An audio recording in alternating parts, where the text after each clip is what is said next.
Hi అండి, అందరికీ అక్షయ పాత్ర ఛానల్కి స్వాగతం. ఇవాళ యూఎస్ ప్యాకేజ్ కోసం నేను పౌడర్లు అన్నీ తయారు చేశాను. సమ్మర్లో ఎండబెట్టుకుంచుకున్నాయి, ఇప్పుడు పౌడర్ చేశాను అనమాట. ఇదేంటంటే మ్యాంగో పౌడర్. మ్యాంగోలు సమ్మర్లో ఎండబెట్టేశాను, ముక్కలు కట్ చేసి ఎండబెట్టాను.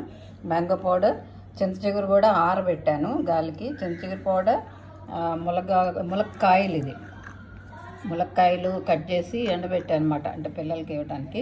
ఇదేమో కస్తూరి మేతి, ఇదేమో ములగాకు పౌడర్. ఈ సంబార్ కారం ప్యాక్ చేశాను ఆల్రెడీ, కరేపాకు కారం. ఇవేమో రేగి వడియాలు, అప్పుడు సీజన్లో వస్తాయి కదా, అప్పుడు ఎండబెట్టేసి ఫ్రిడ్జ్లో పెట్టాను అనమాట. ఇంకా పౌడర్లు ఇంకా చేయాల్సినవి ఉన్నాయి, కానీ ఇవి సమ్మర్లో మనం ఎలా పెట్టుకోవాలని దీనికోసమని వీడియో చేస్తున్నాను. ఈ ములగాకు పౌడర్ చాలా మంచిది. ములక్కాయలు దొరకపోయినా ఇవైనా సాంబార్లో వేసుకోవచ్చు అనమాట. ఓకేనా? బాయ్.